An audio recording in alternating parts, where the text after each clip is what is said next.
कैसे हो आप? जी राम जी, कैसे हैं आप? हाँ जी, आप कैसे हो? मैं ठीक हूँ भाई साहब। जी भाई साहब, आप यहाँ पर क्या कर रहे हो? जी भाई साहब, यहाँ मुझे बहुत अच्छा लगता है जी आना जी ऋषिकेश में, एकांत में यहाँ बैठ करके परमात्मा को याद करना जी और उससे लगन लगाना बहुत अच्छा लगता है। यहाँ पर एकांत में इसको लगता है कि मैं विचारों से परे, प्रकृति से परे होकर के यहाँ ध्यान अवस्था में बैठ करके बहुत अच्छा लगता है, बहुत आनंद आता है। यहाँ जिसको आनंद कहते हैं, जिसको शाश्वत आनंद कहते हैं, जिसको परम आनंद कहते हैं, वो यहाँ पर बैठ करके मुझे वो आनंद मिलता है। दुनिया से थोड़ा दूर होकर के, विचारों से दूर होकर मन मेरा परमात्मा में यहाँ लीन होता है। आपको कैसा जी लगता है? आप यहाँ कब से आ रहे हो वैसे? मैं तकरीबन यहाँ पर लगभग 15 से 20 साल हो गए मुझे यहाँ आते हुए।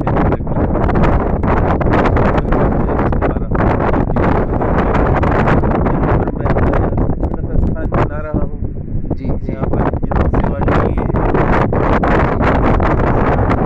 तो आपको यहाँ आने से क्या अनुभव होता है? अनुभव यहाँ मुझे प्राकृतिक सौंदर्य मिलता है, शांति मिलती है, और दूसरा इस एरिया में सात्विकता बहुत है। जी तो सात्विकता मिलती है यहाँ पर, जैसे कि लोग यहाँ पर सात्विक लोग ही आते हैं, कोई बुरी धारणा लेकर के नहीं आते हैं। जिस तरह से यहाँ नॉनवेज वगैरह, शराब आदि का प्रयोग यहाँ नहीं होता है। ये एरिया शुद्ध है और यहाँ सभी ऋषि मुनियों की ये भूमि है पुरानी। यहाँ योग तपस्या का फल, ये तो उसकी भी शक्ति है, पावर है, पवित्रता है, तो वो आनंद यहाँ महसूस होता है। इसलिए बार बार आना अच्छा लगता है। माँ गंगा की गोद है यहाँ। जी जी आप जल है। हमें कुछ मेडिटेशन, योग और या इसके बारे में, परमात्मा के बारे में कुछ जानकारी आप दे सकते हो? जी, आप जैसा आप चाहें। जी बताइए आप। रहेगी तो हाँ जी, बहुत बहुत बहुत धन्यवाद आपका। इसके बारे में कुछ हमें भी जानकारी दो ताकि हम इसके लिए आप आपका। वैसे क्या जानना चाहते हैं आप परमात्मा के बारे में? कि परमात्मा देखिए, यहाँ पर ऋषिकेश में लोग, जो भी बहन भाई यहाँ पर जो भी आते हैं, सब इसी आध्यात्मिकता के आधार पर आते हैं। और आपने जैसे कहा कि यहाँ पे प्रकृति देखो कितनी सुंदर, इस समय प्रकृति का वातावरण है कि बस शब्दों में नहीं कहा जा सकता। लेकिन फिर भी एक अंदर एक खोज चलती रहती है, वो खोज पूरी नहीं हो सकती। ऐसा क्यों? वो क्या है? उस खोज को हम कैसे प्राप्त कर सकते हैं? वो अंदर आज तक भी खोज हमारी अधूरी है। उसको प्राप्ति, उस परमात्मा को कैसे, कहाँ पर कैसे मिलेगा, क्या कर सकते हैं, इसके बारे में कुछ आप हमें जानकारी भाई जी, दीजिए। आप बिल्कुल भी ये ना सोचिए वो कैसे मिलेगा, वो कहाँ है। जी जी आप बिल्कुल भी ये ना सोचिए वो कैसे मिलेगा, कहाँ मिलेगा और कब मिलेगा और जी क्या कारण है कि वो हमारे सामने नहीं आता। आप बिल्कुल भी ना सोचिए, वो हर पल आपके सामने है, हर समय वो आपके हर जगह है, व्यापक है, चारों तरफ, हर कण में वो समाया है। लोग कहते हैं कण कण में नहीं है, यदि कण कण में होता तो इतना पाप क्यों होता? ऐसा बिल्कुल गलत है। ये हर कण जो मूव हो रहा है, हर एटम जो मूव हो रहा है, हर बार बार ये प्रकृति जो बदल रही है, हर कण जो चल रहा है, सब परमात्मा के द्वारा ही चल रहा है। हर जगह वो परमात्मा, यानी कि परमात्मा में हम है, वो हम में है। उससे तनिक भी वो दूर नहीं है, क्षणिक भी वो दूर नहीं है। हर समय, हर पल वो आपको देख रहा है, पर आप ही नहीं देख पा रहे हो, क्योंकि आपकी आंखें माया की आंखें हैं, यानी प्रकृति की आंखें हैं। उसको चेतना शक्ति से, यानी चेतन शक्ति से, यानी कि आपके अंदर के नेत्र से, जो आपका सूक्ष्मदर्शी नेत्र है, उससे आप देखिए, से उसको देखिए, उसको ध्यान में देखिए, उसके लिए धारणा लगाइए आप, यानी कि समाधि लगाइए, योग लगाइए।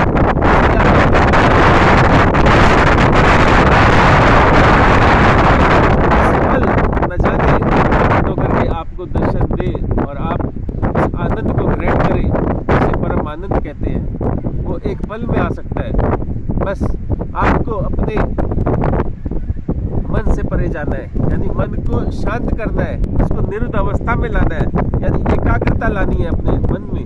एकाग्रता आएगी तो निरुद्धावस्था आएगी, निरुद्धावस्था आएगी तो आपका मन बिल्कुल शांत होकर के, इस प्रकृति से परे होकर के ध्यान में जैसे ही जाएगा वहीं समाधि लग जाएगी और परमात्मा आपके सामने महसूस हो जाएगा। उस आनंद का एक पल में आप इस प्रकृति से परे चले जाएंगे, उसके दृश्य को देखेंगे, उसके दर्शन करेंगे, उसको महसूस करेंगे, उस असीम चमक को, उस असीम परम प्रकाश को जब अपने चारों ओर महसूस करेंगे तो आप कहेंगे वाकई इस दुनिया के परे भी कोई दुनिया है। पर वो भाई साहब इन आंखों से नहीं दिखने वाली है, इन आंखों से परे जाना पड़ेगा आपको, अपने विचारों से परे जाना पड़ेगा, अपनी बुद्धि से परे जाना पड़ेगा, अपनी इंद्रियों से परे जाना पड़ेगा। जब इंद्रियां शांत हो जाएगी, मन शांत हो जाएगा, बुद्धि कार्य बंद कर देगी, तब देखना आप परमात्मा आपके सामने होंगे। मैंने खुद अपनी आंखों से देखा है भाई साहब, मैं आपको अपने साक्षात्कार का वर्णन है कि मैं अपने शब्दों में भी नहीं बयां कर सकता, रोंगटे खड़े हो जाते हैं उस सीन को याद करते ही।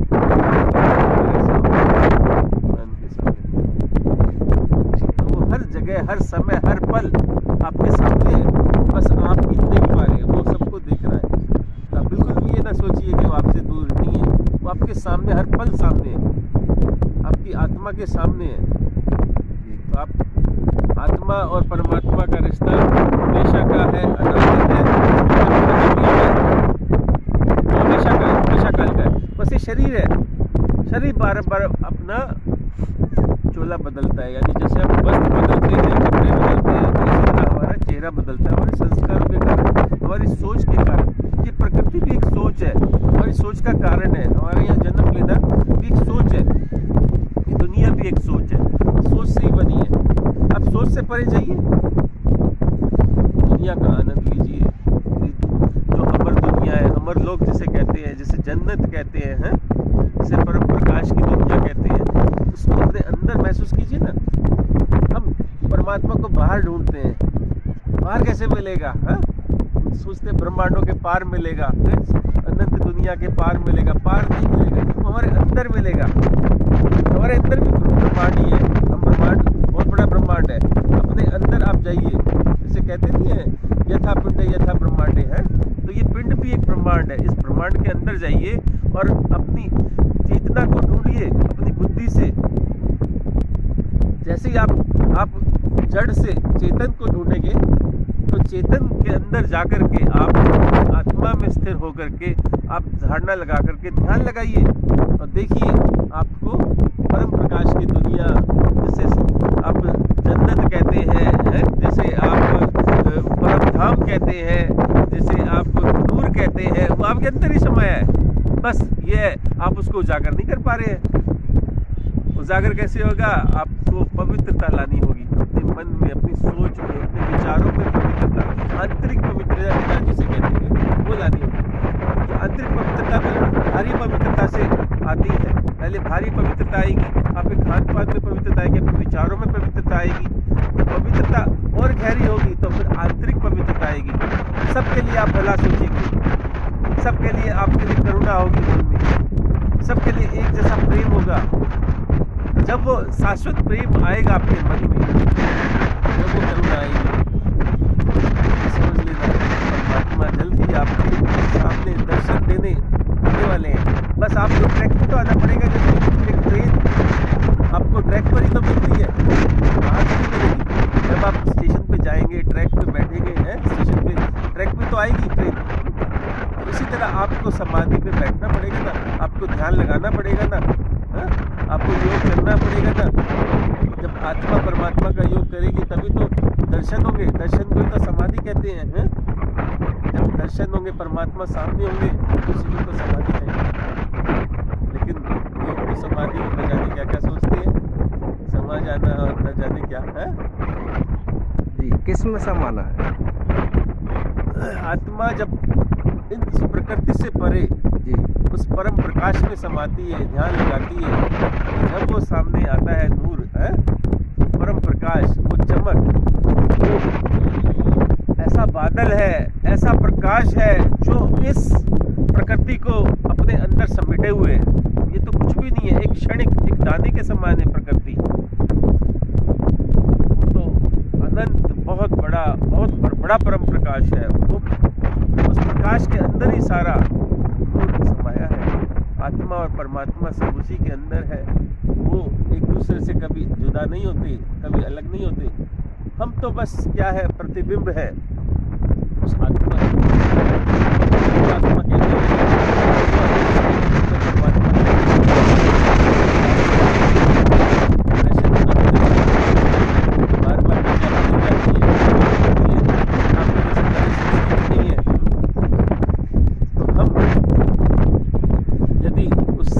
धारण करें तो सत्य हमारे अंदर आएगा और सत्य को प्रकाशित करेगा और हम सत्य को जान पाएंगे। वो परम सत्य तो एक ही है, बस हमने दुनिया में नाम अलग अलग कर दिए। कोई इसको अल्लाह कहता है, तो कोई गुरु कहता है, कोई भगवान कहता है, तो कोई गॉड कहता है। नाम तो अनेक है। दुनिया ने अपने विचारों के कारण, अपनी वेशभूषा के कारण अलग अलग नाम रख दिए हैं, मगर एक ही सत्ता है, एक ही शक्ति है। उस एक शक्ति को, उस एक परमात्मा को हम अलग अलग नामों से जरूर जानते हैं, लेकिन है तो वो एक ही। कोई उसे ब्रह्मा विष्णु महेश कहता है, तो कोई परमात्मा कहता है, कोई भगवान कहता है। जितने भी नाम हमने रखे हैं, देवताओं के चित्र बनाए हैं, तो सब परमात्मा के नाम हैं। इसी तरह हमने देवी देवताओं के अनंत नाम रखे हैं। तो वो सारे नाम को चित्रों से अलग कीजिए ना, तो आपको पता चलेगा कि जैसे गणेश जी कहते हैं उसको, गणेश भगवान, गणपति यानी कण का पति, कण का पति मतलब परमात्मा। जैसे विष्णु कहते हैं, विष्णु जी क्या है? विष्णु का मतलब है कि आप जितने भी अणु है, अणुओं का विश्व, पूरे विश्व में जितने भी अणु हैं उनका पति, मतलब पति यानी ईश्वर। जैसे कि ब्रह्मा, ब्रह्म की माँ मतलब ब्रह्मा, ब्रह्म जिसमें समाया है, ब्रह्म जिसमें से उत्पन्न हुआ है, यानी साक्षात ब्रह्म, इसको ब्रह्मा कहा गया है। जी, आप जैसे शिव को निराकार परमात्मा कहा गया है। तो सब परमात्मा के ही नाम है, लेकिन हम रूपों में अलग अलग ढूंढ रहे हैं, हम विचलित हो रखे हैं। जैसे हमें परंपरा, हमें दुनिया ने समझाया गया है, बस उसी को मानते आ रहे हैं, अपने अंदर अपने खोज नहीं कर रहे हैं। तो हमें खोज करनी है उन परम तत्वों की, हमारे को अपने अंदर खोज करनी है, खोज करनी चाहिए। इंसान को अपना लक्ष्य समझना चाहिए कि मेरा लक्ष्य क्या है। मेरा लक्ष्य यही है कि मैं इस दुनिया में यदि आया हूँ है, जिसे आप कहते हैं धर्म, कि मैं अपने धर्म को पाऊँ, यानी सत्य को पाऊँ, और सत्य को पाकर के मैं उसको अर्थ में पाऊँ। यानी जब आपके अंदर सत्य आएगा तो उसके द्वारा जो कार्य होगा, उस कार्य से जो अर्थ आएगा, यानी जो आप उससे धन या राशि कमाएंगे हैं इस प्रकृति में जीने के लिए, शरीर जो आपको मिला है उसको चलाने के लिए, तो उस राशि से, उस पैसे से आप दुनिया के लिए आप चाहेंगे कि मैं क्यों ना कुछ करूं ऐसा कि दुनिया का पालन पोषण हो अच्छे से, दुनिया के लिए भला सोचूं, दुनिया के लिए दुखी हैं जो लोग, उनके लिए दवाइयाँ, वस्त्र वगैरह, खान पान की व्यवस्था करूं, अच्छे घर की व्यवस्था करूं। तो यदि आप उस पैसे को अच्छे कार्य में लगाएंगे, गरीबों के भले में लगाएंगे, भलाई में लगाएंगे, उससे जो आपको पुण्य मिलेगा वो आपको मोक्ष की ओर लेके जाएगा। यानी कि ये 4 फल है। ये चारों फल हमें लक्ष्य को दर्शाते हैं। यानी जो हमारा लक्ष्य है परम गति का, इस दुनिया से मोक्ष का यानी मुक्ति का, वो हमें मिलता है। तो जब तक हमारे अंदर सत्य नहीं आएगा तो धर्म नहीं आएगा, धर्म आएगा तो सत्य कार्य होंगे, जब कार्य सत्य होंगे यानी हमारे अंदर हमारे सत्य आने से हमारे कार्य में सत्य आने लगेगा, आपकी विचारों में सत्य आने लगेगा, आपकी बोली में सत्य आने लगेगा, तो आपको सत्य ही सत्य दिखने लगेगा चारों तरफ, और सत्य ही परमात्मा है। और फिर आप सत्य की ओर जाने लगेंगे और आपको जल्द ही मोक्ष मिलेगा, जीते जी मोक्ष मिलेगा, इस दुनिया में मोक्ष मिलेगा। जैसे ही मोक्ष मिलेगा, यानी परमात्मा के दर्शन होने को ही मोक्ष कहते हैं। जैसे ही परमात्मा के दर्शन आपको होंगे, आपको मोक्ष ग्रहण होगा, आप इस दुनिया से परे चले जाएंगे। फिर जीते जी इस दुनिया में आप इतने आनंद में रहेंगे, इतनी खुशी में रहेंगे कि आपको एक पल भी दुख नहीं होगा। आपके सामने मौत भी खड़ी होगी ना आपके शरीर में, तो आपको मौत नहीं लगेगी। आप कहेंगे मेरे को तो बहुत अच्छा लग रहा है कि मैं फिर से दुनिया में परमात्मा के पास ही मैं मेरा चोला पवित्रता में आ जाए, मतलब अपने परम तत्वों के रूप में आ जाए, कि मैं इस दुनिया में ये तत्वों का चोला छोड़ करके, इस जड़ तत्व का चोला छोड़ करके मैं चेतन में ही रहूं। बहुत सारे रूप है, अनंत रूप है, अनंत सब कुछ है इस दुनिया में। ये अनंत वर्षों से चलती आ रही ये दुनिया है, यानी अनंत काल से जब परमात्मा प्रकाशित हुए थे, यानी प्रकट हुए थे, तभी से ये प्रकृति भी प्रकट हुई थी साथ साथ। इसको कोई लोग कहते हैं ये परमात्मा ने बनाई है, ये बनाई नहीं है, ये परमात्मा और प्रकृति का साथ साथ एक मेल है। जैसे एक रूप का और परछाई का मेल होता है, कि जिस तरह से अब शरीर चलता है सूर्य के सामने और एक परछाई बन जाती है, इसी तरह ये प्रकृति भी बन जाती है। जब परम प्रकाश की दुनिया बनी थी, बना ये अनादि है, प्रकृति भी अनादि है, आत्मा भी अनादि है, परमात्मा भी अनादि है, ना इसका कभी अंत आएगा। प्रकृति बदलती रहेगी, निरंतर बदलती रहेगी। ये जड़ है, जड़ और चेतन को हमें पहचानना है इस दुनिया में। यदि हम जड़ और चेतन को पहचान गए तो हमें विवेक आएगा, विवेक आएगा तो वैराग आएगा, वैराग आएगा तो आपको जल्द ही मोक्ष प्राप्ति होगी। यानी विवेक और वैराग ही आपको मोक्ष दिलाता है, आपको परम गति दिलाता है, आपको मोक्ष दिलाता है। इस पापों से, दुखों से, देखिए करोना काल चल रहा है, कितना दुख है, कितने लोग परेशान हैं, ये क्या अपने विचारों की सोच ही तो है। सात्विक सोच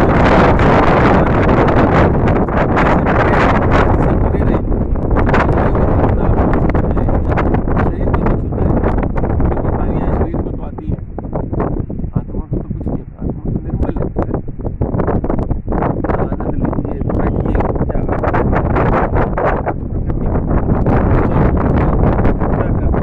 गंगा से प्रेरणा लीजिए। ये देखिए बहती जा रही है, बहती जा रही है, चलती जा रही है, कहीं रुक नहीं रही है। इसमें विकार आ ही नहीं सकता, ये विकार आ ही नहीं सकता, इसमें जरा सा भी गंदगी आ ही नहीं सकती। जहाँ पर ये जल रुक जाएगा, जहाँ पर ये तालाब बन जाएगा, वहाँ देखिए विकार आना शुरू हो जाएगा, स्मेल आएगी, वही कलर चेंज हो जाएगा। इसी तरह अपने मन को भी आप रुकने मत दीजिए, उसके भाव में बहने दीजिए, परमात्मा की ओर उस सागर से मिलने दीजिए। जैसे ये धारा जा रही है उस सागर की ओर, है, और सागर से फिर धारा बन के आ रही है। तो इसी तरह हम अपने मन को कहीं रोके ना, किसी से बांधे ना, कहीं बंधे ना। हम क्या करते हैं, किसी गुरु महात्मा के पीछे लग के बांध देते हैं अपने आप को, किसी संस्था में बांध देते हैं। अरे ये संस्थाओं की दीवारें तोड़ी है भाई साहब, ये अलग अलग नाम रख दिए, अलग अलग गुरुओं ने अपने अपने पता नहीं क्या क्या अपने अपने आश्रम बना डाले हैं, अपने अपने भगवान बना डाले हैं। इन सबको तोड़िए, इन सबका खंडन कीजिए। एक अखंड परमात्मा को आप सब मानिए, आप जानिए, ना तो मानिए, ना परंपरा में फंसिए, ना बंधिए, ना बांधिए, सिर्फ परमात्मा को जानिए। जाने को कैसे, अपने अंदर कूदिए। हर किसी की सोच होनी चाहिए कि मैं अपने स्वयं को खोजूं, मैं कौन हूँ, मैं कहाँ से आया हूँ, मेरा किससे रिश्ता है, उसको खोजूं। लेकिन हम क्या करते हैं, अपने खुद के रिश्तों को खोज लेते हैं कि ये मेरे चाचा है, ये मेरे ताऊ है, ये मेरे पापा है, बस इससे आगे कुछ है ही नहीं। अरे सारी दुनिया एक में से निकली है, एक परमात्मा की सब कॉपी है, सब एक बीज में से निकला है। उसको आप एक अपना अंदर ऐसा प्रेम लाइए कि सबको एक समान सोचिए। आत्मा में आप विराजमान होइए, आत्मस्वरूप में आइए और आत्मदर्शी बनिए। सब में आत्मा को देखिए, सभी में एक समानता लाइए। तो जब ये समानता आएगी आपके अंदर, आप आत्मस्वरूप बनेंगे, सबको एक समान आत्मा समझेंगे, तो आपके अंदर प्रेम आएगा, प्रेम, और वो आनंद आएगा। जब वो प्रेम आता है, जब वो आनंद आता है, जब वो परमात्मा का इश्क आता है, तो वो शाश्वत आनंद लेकर के आता है। उस आनंद की तो खोज में ये दुनिया है। परम आनंद ही तो चाहिए सबको, वो परम आनंद ही तो नहीं मिल रहा है? तो परम आनंद, परम सुख, ये परम प्रेम तभी तो आएगा जब वो आएगा। वो कहाँ आना है? तुम्हारे अंदर ही तो आना है। अपने मन में लाइए, विवेक लाइए। आप जड़ और चेतन को पहचानिए। आप जड़ को चेतन समझते हैं और चेतन को जड़ समझते हैं। आप ये तत्व ज्ञान तो लीजिए। कोई भी वस्तु बनती है, कोई भी कण बनता है, कोई भी तत्व बनता है, 2-3 तत्वों से मिलकर के वो तत्व बनता है। उस तत्व को आप समझिए तो सही कि क्या जड़ है, क्या चेतन है? जब जड़ और चेतन का आपके अंदर याद आएगा बुद्धि में, तभी तो वैराग आएगा। यानी तभी तो आप राग वैराग से उबरेंगे। राग का मतलब होता है वैराग, द्वेष का मतलब होता है उसके विपरीत होता है राग द्वेष, यानी प्रिय और अप्रिय। तो आप कभी प्रिय करते हैं, यानी कि मुझे ये जल ये जल में तो बिल्कुल भी पसंद नहीं है, तो ये राग द्वेष हो गया। तो राग द्वेष से परे जाना है, घृणा से परे जाना है, प्रेम लाना है। जो भी कुछ है कण कण सब उसी का ही तो है, अच्छा है बुरा है जैसा भी है सब कुछ उसी का है। उससे प्रेम लाइए ना। जब वो प्रेम आएगा आपके अंदर तो वो आएगा। प्रेम आइया तो वो आइया है, दुख में सब दूर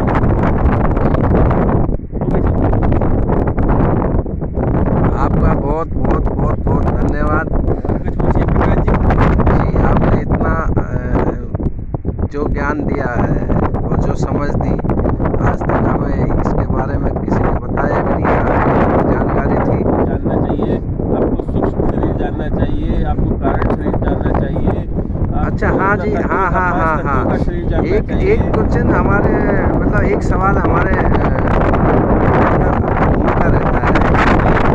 ये जो ब्रह्मा विष्णु शंकर के बारे में लोग कहते हैं, तो इसके बारे में आपको जानकारी? सब विचारों की धारणा अलग अलग विचार बना रखे हैं, लेकिन सब नाम परमात्मा के ही है, एक में ही है। पहले ऋषि हुए थे, पतंजलि ऋषि हुए थे, ऋषि हुए थे,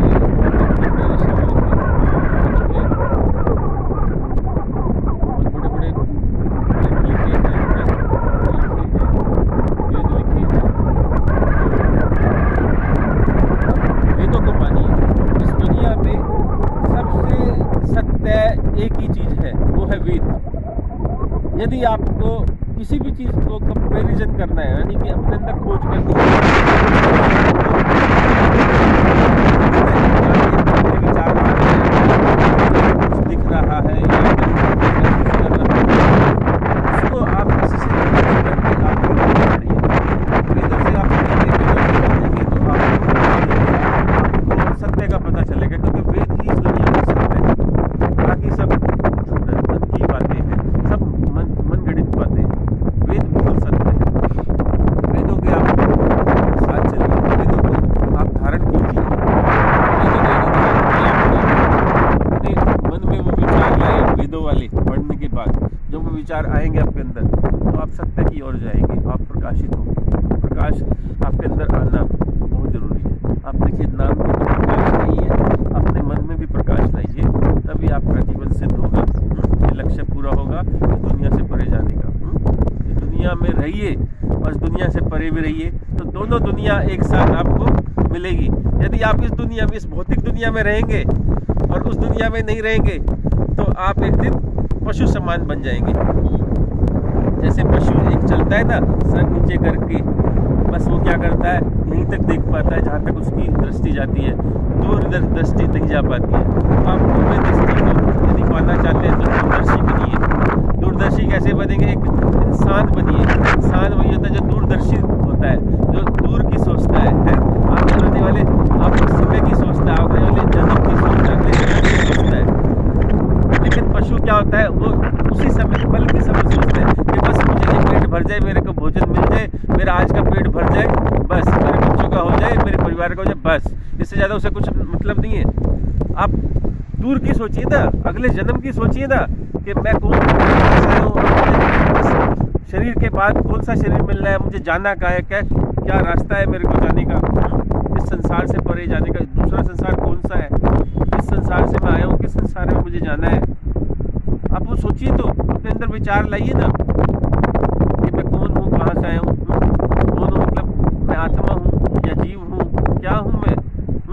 जब मैं सो जाता हूँ तो कौन मुझे सांस देता है, कौन मुझे चलाता है, सपने में कौन आता है, इस स्वप्न क्या है?